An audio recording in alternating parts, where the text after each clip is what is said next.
Epístola de João, capítulo de número 2. Nós vamos ler apenas o versículo de número 18 agora. Apenas o verso de número 18. Todos encontraram? Digam amém. Diga assim, repita assim após mim: filhinhos, é já a última hora. E como ouvistes que vem o anticristo, também agora muitos se têm feito anticristos, por onde conhecemos que é já a última hora. E você toma assento dizendo amém. Pois bem, nós temos um tema escolhido. Eu estava orando e Deus tem falado comigo sobre esse assunto. E hoje veio uma confirmação de Deus de manhã: desperta, igreja, é já a última hora. Repita assim após mim: desperta, igreja, é já a última hora. Eu estou baseado, claro, no primeiro versículo que nós lemos, o verso 18, quando João, o apóstolo, diz: filhinhos, é já a última hora. Não estou inventando nada, está na Bíblia. Meus irmãos, escute bem isso. Todos nós sabemos que João foi um dos 3 íntimos escolhidos por Jesus. E olha, para participar de assuntos confidenciais. João, ele estava entre Pedro e Tiago, e eu até coloco João no meio, porque foi o único que ficou lá junto à cruz durante toda aquela cena do Calvário, a agonia de Cristo. João ficou lá no pé da cruz. E é interessante que esses 3 discípulos destacados que eu falei, Pedro, Tiago e João, ou nessa ordem que eu falei, Pedro, João e Tiago, quando Jesus ia fazer um milagre, normalmente ele convidava os 3. Foi isso, quando ele foi ressuscitar aquela menina, pegou os 3 discípulos, Jesus ia fazer um milagre, chamava os 3. Quando Jesus subiu lá no Monte Tabor, se transfigurou diante deles lá, só estava Pedro, Tiago e João e Jesus. Então, era os 3 íntimos de Cristo, os discípulos mais chegados. Mas a gente sabe, é sabido, que João, ele se destacou mais. Tanto é que na intimidade está escrito que João, ele declinava a sua cabeça no seio do seu Senhor. Era um discípulo íntimo. Lá na ceia, quando Jesus falou sobre aquele que haveria de traí-lo, João estava sentado ao lado de Cristo. Aí Pedro, um pouco mais distante, os discípulos disseram: pergunte aí, João, para ele, quem é aquele que o há de trair? Ou seja, João estava ali sempre ao lado de Cristo. Era o discípulo mais chegado.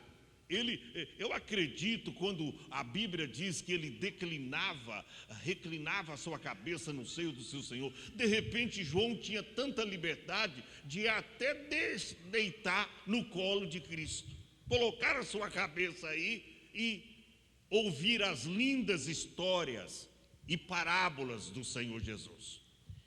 É desse João que eu estou falando, que também escreveu o livro do Apocalipse, aquele que estava lá na ilha de Pátimos E ali ele recebeu uma visão extraordinária de Cristo Jesus. Esse mesmo João, que quando você lê, você vai ver só no capítulo de número 2, por 4 vezes, ele usa esta expressão, filhinhos. No capítulo 2, o verso 1, ele diz, meus filhinhos. No capítulo de número 2, versículo de número 12, ele diz, filhinhos. Olha a expressão, filhinhos, como era o apóstolo do amor, conhecido como o apóstolo do amor. Aí você vê no versículo 18, ele dizendo, filhinhos. No versículo 28, ele diz, agora, filhinhos, fechando as cortinas da sua palavra. Era o discípulo amado, o discípulo que mais era íntimo de Cristo. Por que eu estou dizendo isso? Porque João aqui, ele aborda um tema que os outros apóstolos não abordaram. E quando ele vem falando aqui, a primeira expressão do capítulo 2, filhinhos, estas coisas vos escrevi para que não pequeis, mas se alguém pecar, nós temos um advogado para com o Pai, que é Jesus Cristo, o justo. Ele é a propiciação pelos nossos pecados, mas ele deixa claro, não somente pelos nossos, mas também de todo mundo. Aí ele vem falando no verso 13, e nisso sabemos que conhecemos, claro, conhecemos a Deus, se guardamos os seus mandamentos. Está no verso de número 3. No verso 4, João diz, aquele que diz, eu conheço, que conhece os mandamentos, ou que conhece a Jesus, que conhece a Deus, e não guarda os seus mandamentos, ele o classifica como mentiroso, como falso, como fake. É o que ele usa aqui. Ele é mentiroso e nele não está a verdade. Olha as expressões que o apóstolo João, apóstolo do amor, mas não é porque você ama que você vai deixar de falar a verdade. Tem gente que confunde. Às vezes o pastor prega até com a cara feia, mas falando as verdades da Bíblia, mas no coração dele está cheio de amor para dar. Mas tem gente, o pastor está bravo, o pastor está nervoso hoje. O pastor não está nervoso. É porque as verdades bíblicas, elas precisam ser ditas. Ele não era discípulo do amor, mas parece que aqui ele estava pegando pesado. Mas ele estava verdadeiramente preocupado com aquele povo. Aí ele diz, verso 5, mas qualquer que guarda a sua palavra, o amor de Deus está nele verdadeiramente aperfeiçoado. Os que guardam a palavra. Nisto conhecemos que estamos nele. Você não conhece ninguém, irmão, olhando exteriormente. Vê as obras, vê as atitudes, porque as nossas atitudes falam mais alto do que as nossas palavras ou pregações. Quer conhecer o pastor? Vê se ele é nó cego lá fora, vê se ele engana, vê se ele mente, vê se ele faz coisa errada. Aí você vai saber se você tem um bom pastor na cidade. Quer conhecer um cristão verdadeiramente que é cristão? Olha para os frutos. Não é pelos frutos que se conhece a árvore. Uma árvore boa não pode produzir frutos maus, mas uma árvore má é complicado. Ela não tem condições de produzir frutos bons. É uma árvore má, infelizmente. Já no verso de número 6 ele diz que aquele que diz que está nele também deve andar como ele andou. Isso é complicado, né? Se o Matias até, está ali, Aquele que diz que está nele. Nele quem? Em Cristo, vê o contexto. Aquele que diz que está nele deve andar como ele andou. E aí, uma perguntinha para mim e para você, porque a espada tem 2 fios, corta para lá e para cá. Uma perguntinha tranquila para mim e para você: será que a gente está nele? Porque aquele que diz que está nele deve andar como ele andou. Já no verso 7 diz: irmãos, não vos escrevo mandamento novo. Ou seja, eu estou usando o antigo. Não vos escrevo mandamento novo, mas o mandamento antigo, que desde o princípio tivestes. Esse mandamento antigo é a palavra, disse João. Esse mandamento antigo é o que? A palavra. E sabe que nesses últimos dias eu estou assustado, porque tem gente que não se identifica mais com a palavra, irmão. Tem gente que não se identifica mais com a palavra. Mas sabe por quê? Porque é um crente carnal. Que isso, pastor? É verdade. Crente que não se identifica com a palavra, irmão, é como nós ouvimos aqui. A palavra, ela pode até doer em nós, mas se é uma palavra verdadeira para nos corrigir, para nos instruir em justiça, ainda que seja amarga ou amargo no nosso ventre, nós temos que aceitar. Mas a nossa geração não quer saber de palavra. A igreja hoje, ela está deserta, ela está andando aí sem rumo, sem palavras. Tem igreja aí, onde o pastor Alessandro estava falando, falou: passou a igreja lá no sul, infelizmente tem igreja lá que o entretenimento é só música. E tem gente que sai da igreja, ele falou: pastor, estou falando de fonte segura. Gente que sai da igreja, vai para o motel, sai da igreja, vai para a balada, porque o pastor lá não fala mais contra o pecado. Porque eu já disse aqui de alto e bom som, tem igreja por aí que é proibido proibir. Tem igreja por aí que não se pode mais o pastor falar sobre pecado, ele tem que falar sobre erro. Porque se falar sobre pecado, o povo cai fora. Então eu quero te tranquilizar ou fazer você cair fora mesmo. Que nesta igreja nós vamos continuar falando que pecado é pecado, que pecado leva o homem para o abismo. Se você continuar pecando, você vai para o inferno, você vai, acabar com a sua vida espiritual, você vai acabar com o seu casamento, você vai acabar com a sua família, porque pecado é pecado. E não tem jeito de você falar pecado usando ou meias palavras. Não tem jeito. Até porque você tem que falar a verdade. Jesus disse em João 8:32: e conhecereis a verdade, e a verdade vos libertará. Pecado é pecado. Só haverá libertação se eu e você, se nós tivermos coragem de falar a verdade. Então, tem igreja hoje, está desalentada, andando aí desalento. Sabe por que isso, irmão? Isso é consequência da sua carnalidade.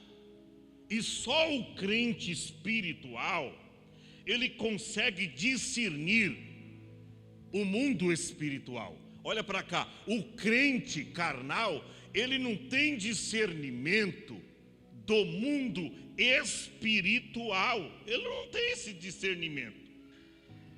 Pelo contrário, eu vou dizer para você, ele até carnaliza aquilo que é espiritual. Ele carnaliza aquilo que é espiritual, porque ele é carnal. Você faz uma coisa espiritual na igreja, ele carnaliza. É carne, não é de Deus. porque ele é carnal. E a Bíblia diz que o que é espiritual, ele tem discernimento, ele discerne tudo bem. E às vezes nem é discernido, diz Paulo. Mas o carnal, é por isso que a Bíblia diz que aquele que está na carne não pode agradar a Deus. Então a igreja que vai impactar o mundo, escute bem isso, não é você apenas vindo para a igreja. Isso é bom, mas não é tudo. A igreja que vai impactar o mundo não é você apenas vindo para a igreja, é você sendo a verdadeira igreja, aqui dentro e lá fora. É bom que dá bom testemunho, disse Paulo, para os que estão de fora, para que não caiam em afronta e no laço do diabo. Então a igreja que vai impactar o mundo não é apenas as pessoas que vêm à igreja, mas é você sendo igreja lá fora. As pessoas vão olhar para você e elas vão sentir vontade de ter a vida que você tem, de viver a vida que você vive, dizer, olha o casamento. Todo casamento tem problema, mas eu vejo o comportamento desse casal, eu vejo o comportamento desse jovem, como ele trata o seu pai, como essa moça trata a sua mãe, é diferente. Eu quero isso para mim, eu quero isso para minha família. As pessoas vão olhar para você e elas vão, através do seu testemunho, se converter a Cristo Jesus. Por isso que ele diz, esse mandamento antigo é o que mesmo? João disse, é a palavra. Está no verso 7. Esse mandamento antigo é a palavra. Então toda igreja carnal, ela gosta de movimento. Sabia disso? O pastor estava falando para mim, e é verdade. Toda igreja carnal, ela gosta de movimento. Como é que você vai satisfazer o carnal? É com movimento, entretenimento. Hoje está na moda, eu sou gospel. Eu sou gospel. Não está na moda? Está na moda, eu sou gospel. Já criaram por aí bar gospel, balada gospel, cerveja gospel. Tem até o inferno gospel. Diz que lá o sofrimento é mais light. O sofrimento lá no inferno gospel é mais light. Irmão, vai nessa para você ver. Você vai ser ludibriado.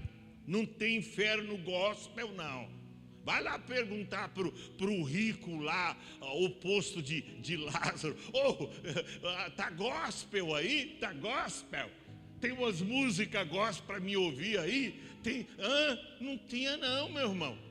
Tinha sofrimento. Olha, manda que Lázaro molhe a ponta do seu dedo na água e refresque a minha língua, que eu estou aqui nesta tormenta. Não tem inferno gospel não.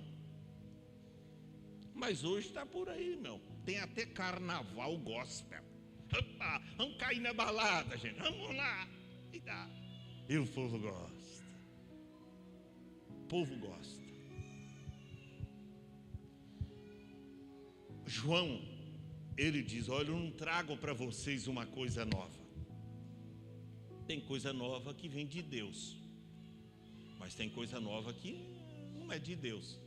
Você viu, quando Davi assumiu o rei, ele diz, esse negócio de carregar a arca nos ombros, esse negócio é um incômodo, e ainda mais distância, bem longe. Vamos fazer o seguinte, vamos pôr um carro novo, vamos criar um carro, vamos pôr essa arca em cima do carro. Aí nessa, vamos pôr essa arca em cima do carro. Aí puseram a arca de Deus em cima do carro e foram transportar de um lado para o outro. E aí a arca, né, no vai e vem do carro, alguém estava ali, quem sabe, olhando, seguindo, guiando, e ele sem querer pôs a mão ali na arca, morreu fulminado. Olha o problema. Mas o problema estava porque não poderia mudar o método que Deus havia determinado, que a arca, ela tinha que ser levada nos ombros do sacerdote. Mas foram inventar uma coisa nova. Entendeu? Agora eu gosto das coisas novas que Isaías profetizou. Eis que farei uma coisa nova, agora sairá a luz. Isso aí eu gosto. Mas tem coisa nova que não vem de Deus. Mas ele diz, ó, eu não estou trazendo nada novo para vocês. Eu estou trazendo a palavra. Eu estou trazendo a palavra. Sabe que tem gente que não gosta. Eu gostei de uma palavra que o pastor trouxe ontem. Ele disse que o crente começa a pecar aqui, pecar ali, começa a fofocar da vida do irmão. E o que eu não gosto é fofoca na igreja. Vocês sabem disso. Vocês sabem disso. Eu não gosto de fofoca na igreja de jeito nenhum. Disse-me diz. Eu não gosto. Eu gosto que todos os irmãos amem todo mundo sem nenhuma discriminação. Está fraco fulano de tal? Vamos ajudar ele. O irmão está com deficiências espirituais? Vamos ajudar. Está com dificuldade financeira? Eu gosto da igreja assim caminhando. Eu detesto quando tem gente fofoqueira, mexeriqueira, murmuradores na igreja. E tem gente que às vezes você vê chegando aqui, e às vezes sai um bocado. Esses meio-dia mesmo saem uns aí. Sabe por quê, irmão? Porque é o seguinte, é o que o pastor falou. Eu gravei aquela palavra, porque eu recebo também das pessoas. A pessoa vai falando de um, vai falando de outro, tal. De repente, ela não tem mais ambiente naquele lugar. E aí ela dá é o seguinte, o Espírito Santo falou comigo para eu mudar de igreja. O Espírito Santo falou comigo, sabe? É porque já não tem mais ambiente. Porque falou tanta coisa e as pessoas estão fugindo dela. As pessoas começam a fugir. Eu mesmo, se eu ver um crente murmurando, primeiro eu dou uma lascada na cabeça dele. Falo, irmão, você não deve falar mal do seu irmão, você deve orar por ele. O que você está falando é verdade? Eu vou chamar o meu irmão agora e pôr na frente de você. Quer descobrir o mentiroso? Faz isso para você ver. O fofoqueiro vai fugir de você. Eu não gosto de fofoca. Mas tem gente que é assim. Ela fica sem ambiente na igreja. Irmão, meu tempo está vencido aqui. Meu tempo está... Não, irmão, em qualquer lugar que você for, você não vai se dar bem. Porque o problema não é a igreja. O problema é você. O problema não é a igreja. O problema não é o pastor. O problema não é o evangelho que o pastor prega. O problema é você que não quer encarar as verdades da palavra de Deus. É esta a realidade. Então, não é difícil pregar o evangelho sem incomodar as pessoas. É impossível. Vou recapitular. Não é difícil pregar o evangelho sem incomodar as pessoas. É impossível. O evangelho, ele nos confronta. O evangelho nos confronta. Você fez alguma coisa errada, aí sobe aqui o pastor, a missionária, de repente o levita canta para você confessar o pecado, para você se humilhar. Pronto, você está sendo confrontado pela música, pelo louvor, pela pregação. Essa é a mensagem da palavra de Deus. Por isso João diz, eu não trago coisa nova para vocês. Eu estou trazendo um mandamento antigo. É o mandamento antigo. Aí ele diz, verso 8, outra vez vos escrevo um novo mandamento. Ou seja, ele pegava aquilo que era o mandamento antigo, eu vou dizer para vocês agora, para deixar como um mandamento novo, mas não mudando nada do que está escrito, que é verdadeiro em nós, esse mandamento, porque são passado as trevas, e já a verdadeira luz alumia. porque agora você é luz no Senhor. Aquele que diz que está na luz e aborrece o seu irmão, disse João, até agora está em trevas. Aquele que diz que ama o seu irmão, verso de número 10, aquele que ama o seu irmão está na luz, e nele não tem nenhum escândalo e não tem nenhuma treva, disse João. Verso 11 ou 12 agora: filhinhos, escrevo-vos porque pelo seu nome, nome de Cristo, são perdoados os pecados. Quando a gente confessa, claro. Pais, escrevo-vos porque conheceste aquele, não sei se todos conhecem não, que é desde o princípio. Aí uma mensagem para os jovens: jovens, escrevo-vos porque vencestes. Ele nem fala de uma possibilidade, vocês vencerão, vencestes. Quando a palavra está no coração do jovem, ele vence o maligno. Ó, jovem, eu vos escrevi, jovens, porque sois forte. Ele diz ainda, e a palavra de Deus está em vós, e já vencestes o maligno.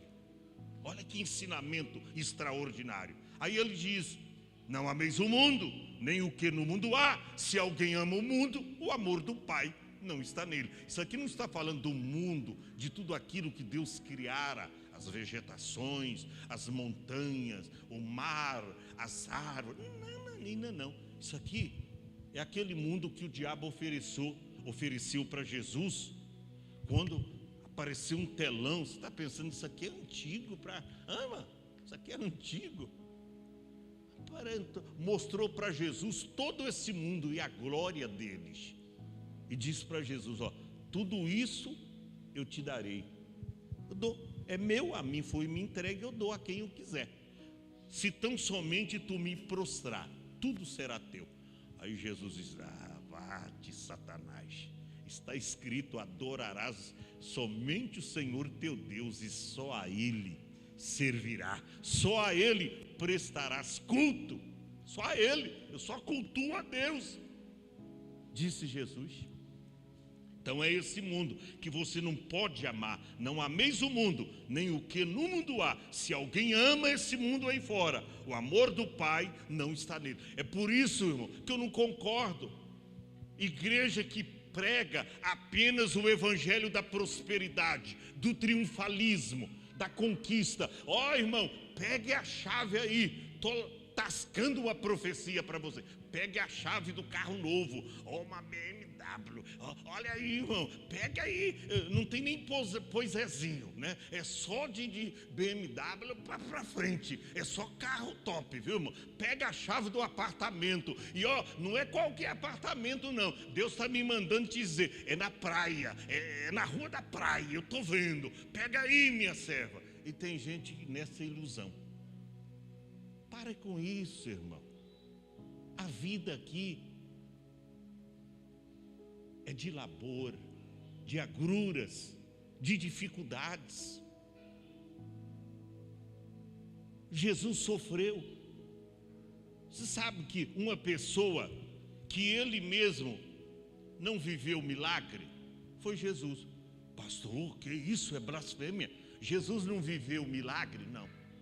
Ele operava milagre para todo mundo, mas ele, diz a Bíblia, Isaías escreveu, que ele era homem de dores. Homem de dores, ou seja, ele curava os outros, mas ele sentia dor. Era um homem, ele operava maravilha para os outros, mas ele mesmo teve que enfrentar a cruz. E ele não enfrentou a cruz como Deus, ele enfrentou a cruz como homem, como filho do homem. Então, ele, o maior operador de milagres, e Jesus para si mesmo, ele não operou um milagre. Lá no horto Getsemane, lá na cruz, lá perante Pilatos, ele diz, rapaz, você está pensando que se eu quisesse, eu poderia orar, e o Pai mandava uma legião de anjos, mas nem para ele não pôde operar milagre para ele, para se salvar. Como homem ele sofreu. Agora você, meu filho, não quer sofrer. Mesmo que nós ouvimos aqui ontem, ele diz: no mundo tereis aflições, mas tem de bom ânimo, eu venci o mundo. E não tem essa complementação, e vós vencereis também. Isso aí não está escrito. Tem a possibilidade de vencer? Tem. Mas tem que batalhar, tem que orar, tem que viver a essência da palavra. Senão não tem libertação. Eu estou caminhando para o final, está vendo? Eu só estou dando um contexto para vocês entenderem. De repente a gente continua essa palavra a semana que vem. Verso de número 17: o mundo passa e a sua concupiscência também, claro, mas aquele que faz a vontade de Deus permanece para sempre. Aí ele entra nesse tema, filhinhos. Depois de todo esse contexto, ele vem com a palavra de alerta, aparentemente branda: filhinhos, é já a última hora. Que hora é esta no relógio de Deus, irmão? Que hora é esta que João disse? No relógio de Deus. Quando João escreveu essa epístola, foi por volta dos anos 68 a 66 a 98 depois de Cristo. Os comentaristas dizem nesse meio, 66 a 98. Ele já dizia no seu tempo: filhinhos, é já a última hora. Se João fosse escrever para nós hoje, igreja brasileira, ele não ia dizer: filhinhos, é já a última hora. Sabe o que ele ia escrever para mim e para você? Filhinhos, é já o último minuto, talvez segundos, para o cumprimento de toda a profecia da Bíblia. Mas ele naquela época dizendo: filhinhos, é já a última hora. É já a última hora. E ele destaca o seguinte: e como ouvistes que vem o anticristo. O anticristo já está aí, irmão. O anticristo. É possível que a primeira besta falada lá no Apocalipse, a primeira besta vem de Roma, e a segunda besta, quem sabe, vem dos Estados Unidos. A segunda besta, são duas: primeira besta romana, a segunda besta americana. Mas isso é um assunto que eu trato na escatologia bíblica, não dá para falar agora. Mas ele fala aqui do anticristo. Mas é interessante, ele não fala apenas do anticristo, ele fala também agora muitos se têm feito anticristos. Bom, tem anticristos nas igrejas. O que é um anticristo? É todo aquele que não aceita a verdade, que não quer abraçar o verdadeiro evangelho, que é o evangelho da cruz, o evangelho do sofrimento, o evangelho que Paulo diz: porque eu trago no meu corpo as marcas de Cristo. Outra vez ele diz: porque eu estou cumprindo o resto das aflições de Cristo. Isso aí é o evangelho verdadeiro. Mas os antes-Cristo, ele fala de anticristos no plural. E esses estão na igreja. Pastor, mas na igreja? É. E aí entraram no mundo. Quando você vê na mesma epístola de João, Matias, capítulo 4, João começa a dizer assim: amados, capítulo 4, está aí bem pertinho aí na folha, olha para você ver: amados, não creais em todo o espírito, mas provai se os espíritos são de Deus, porque já tem muitos falsos profetas que têm se levantado no mundo. Ora, levantou no mundo, aonde eles estavam? Na igreja. Aí se levantaram no mundo. Aí diz: nisto conhecereis o Espírito de Deus. Todo espírito que confessa que Jesus Cristo veio em carne é de Deus. E todo espírito que não confessa que Jesus Cristo veio em carne não é de Deus. Aí ele diz, depois desses ponto e vírgula, né? Ponto e vírgula. Isso, ele diz assim, presta atenção. Olha o que João diz: mas este é o espírito do anticristo, do qual já ouviste que há de vir, e eis que já está onde? No mundo. Olha, você sabia, o anticristo já está no mundo, ele só ainda não se manifestou, porque não é o momento. A igreja está aqui. Paulo diz lá em Tessalonicenses, 2 Tessalonicenses, ele diz que há um que o detém, que é o Espírito Santo, na força de Deus, cuidando da igreja. Mas olha para cá, quando a igreja for arrebatada, tirada desse mundo, trasladada, ir para o céu, o anticristo vai se manifestar. Eu estou vendo tanta heresia por aí. Esse dia eu ouvi um pastor dizendo que a igreja vai passar pela grande tribulação. Falei, misericórdia, irmão. O povo não está aguentando agora essas lutinhas que Paulo diz: a nossa leve e momentânea tribulação produz para nós um peso de glória muito excelente. O povo não está aguentando essa lutinha. Se vir, irmão, a grande tribulação, aonde você não vai poder comprar, não vai poder vender, as suas crianças vão estar morrendo de fome. Você chega no supermercado para comprar, epa, peraí, você não tem o sinal da besta, o número 666. Se aceitar, você leva as suas compras. Se não aceitar, vai morrer de fome toda a sua família. O povo vai aceitar o sinal da besta. Eu vou voltar a falar desses assuntos escatológicos aqui, porque tem gente que precisa se despertar. E o nosso tema é esse: igreja, desperta, é já a última hora. Vamos nos despertar, irmão. Mas tem gente, eu vou terminar, porque não dá. Isso aqui está, olha, o meu coração está fervendo de falar tantas coisas para vocês aqui, irmão. Uma igreja espiritual, ela aceita a palavra de Deus. Mas quando a igreja não é espiritual, ela não aceita a palavra de Deus. Não aceita de jeito nenhum, irmão. E aí as pessoas são chocadas com a verdade, não têm humildade suficiente para se arrepender dos seus feitos, dos seus pecados, e dizer: eu errei, Senhor, me perdoa. Não adianta mudar de igreja e não mudar de vida. Não adianta eu pôr uma máscara e ficar camuflado, porque uma hora a máscara vai cair e eu vou ter que encarar a realidade do trono branco, do juízo final. Senhor, tem misericórdia de mim. Ele não quer encarar essa verdade, e aí sai falando da igreja. Irmão, igreja que prega a verdade, ela nunca vai estar cheia, não.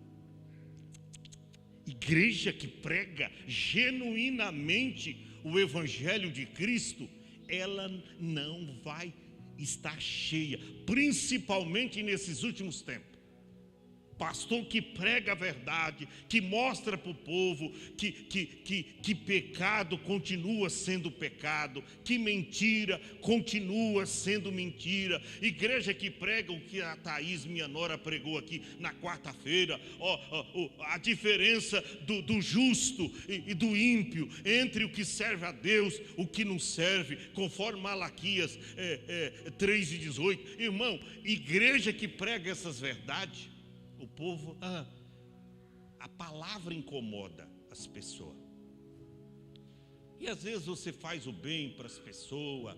Eu até escrevi esses dias, coloquei até num vídeo: eu não me arrependo do bem que fiz para as pessoas. Pessoas que se afastaram, muitas também até não compreenderam a nossa veemência em falar as verdades de Deus, outras tiraram até vantagens da minha própria vontade, mas o meu coração, irmão, continua o mesmo em tudo que eu faço. Sabe por quê? Porque eu sei que cedo ou mais tarde a vida devolverá tudo a todos, e eu só quero coisas boas para a minha vida, porque está escrito em Judas lá, o Judas não, quem está em Gálatas, Paulo escreveu aos Gálatas 6:7, ele diz: porque tudo quanto o homem semear, isto também ceifará. Fica em pé, não temos mais tempo, mas eu quero dizer para você, se você quer um lugar para servir a Deus, aonde eu tenho plena certeza que você vai para o céu, eis aqui o Ministério Hope.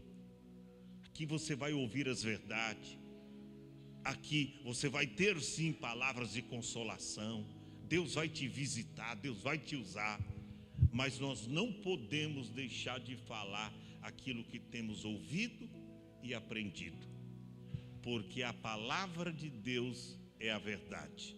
E Jesus disse: conhecereis a mentira. Mentira não liberta. Mentira não liberta. Tem uns profetas aí, ele está no púlpito, de repente, irmã, Deus está me mostrando que Ele vai te dar isso, que Ele vai te dar aquilo. Irmão, Deus nunca me mostrou nada. Há mais de 42 anos de pastor, esse negócio que Ele vai dar isso, vai dar aquilo, não, Deus nunca me mostrou. Mas eles têm um negócio assim. Tem uns que falam assim: pode falar, Deus. Espera aí, irmão, espera aí.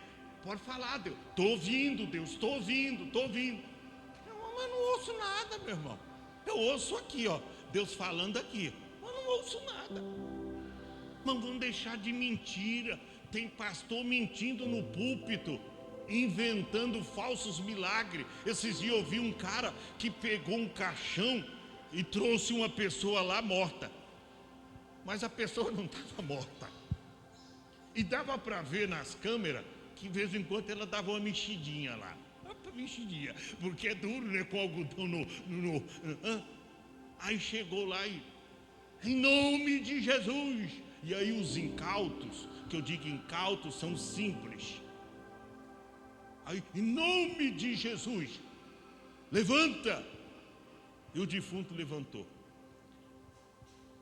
E o povo lá tudo, não.